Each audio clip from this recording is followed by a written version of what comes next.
ഓം നമഃ ശിവായ. ഓം നമഃ ശിവായ. ഈ ലതയെന്നാണോ പേര്? ആ ലത എന്ന് പറഞ്ഞാൽ വള്ളിക്കെട്ട്. ഞാൻ വിളിക്കുന്ന വള്ളിക്കെട്ടെന്നാണ്. പൂർവാശ്രമം എവിടെയാണ് ഈ വള്ളിക്കെട്ടിന്റെ? തിരുവനന്തപുരം ആറ്റുകാല അമ്മേരെ എന്തോന്ന് ഈ ജടയൊക്കെ? ജടയൊക്കെ ഇവിടെ ശിവന്റെ അടുക്കാന്ന് കിട്ടിയത് ആണ്. അത് ഉണ്ടാക്കി വെച്ചേക്കൊന്നുമില്ല, ഒരാളുടെ അടുത്ത് ഒട്ടിച്ച് വെച്ചേക്കാണ്. ഒന്ന് ജനങ്ങൾ കാണിച്ചു കൊടുത്ത കൊല്ലമായിട്ടുണ്ടാവും.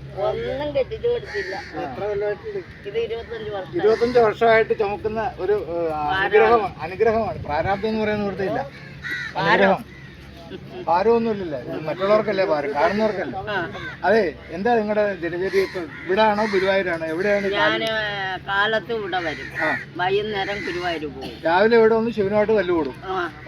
അത് കഴിഞ്ഞ് വൈകുന്നേരം കൃഷ്ണന്റെ അവിടെ പോയി കിടക്കും. അവിടെ കിടക്കില്ല, അവിടെ ചെന്ന് ഇരുന്ന് പരിചയപ്പെട്ടവരെ കണ്ട് വർത്തമാനം പറഞ്ഞ് നിർമ്മാല്യം തൊഴുതിട്ട് ഇങ്ങോട്ട് വരും. അത് ശരി. അപ്പൊ ഉറക്കമൊന്നും ഉറക്കം വണ്ടിയിലുള്ളൂ.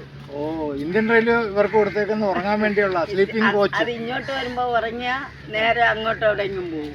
അതാവുമ്പോ അങ്ങോട്ട് പോകുമ്പോ ഇച്ചിരി ഉറങ്ങും. അപ്പൊ ഗുരുവായൂർ ചെന്ന് അവിടെ നിന്നോളും, അപ്പുറത്തേക്ക് പോകില്ല. അടിപൊളി. ഭയങ്കര ബുദ്ധിയായിട്ടാ. പിന്നെ ഭക്തജനങ്ങളോട് എന്തെങ്കിലും പറയാനുണ്ട്? ഈ വേഷം കെട്ടി നടക്കുന്നതാണോ നല്ലത്, കല്യാണം കഴിച്ച് മക്കളുണ്ടാവുന്നതാണോ നല്ലത്? അതൊന്നും ആവശ്യമില്ല.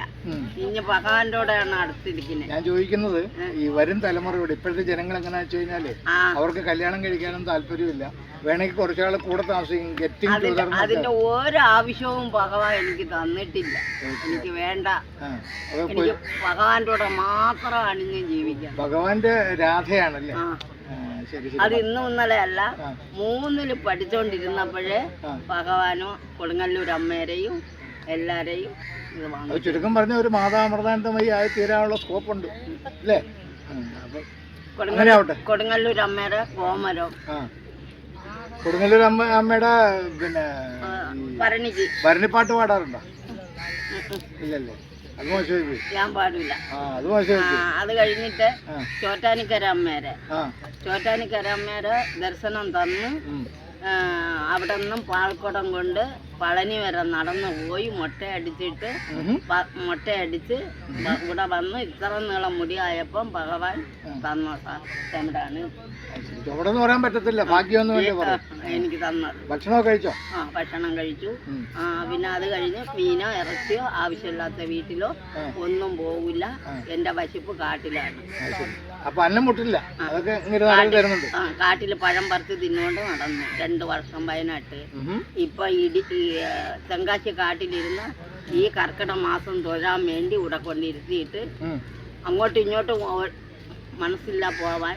ഗുരുവായൂരും ഇവിടെയുമേ മനസ്സുള്ളൂ, അല്ലെങ്കിൽ മനസ്സ് തന്നില്ല ഇതുവരെ പോവാൻ. ശിക്ഷണങ്ങളുണ്ടോ? ശംഭോ മഹാദേവ അങ്ങനെ തന്നെ ആവട്ടെ.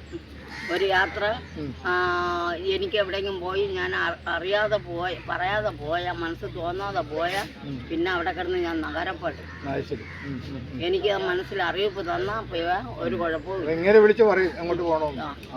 അതാണ് സുഖകരമായ ജീവിതം. ഉത്തിഷ്ഠത, ജാഗ്രത. ആയിക്കോട്ടെ.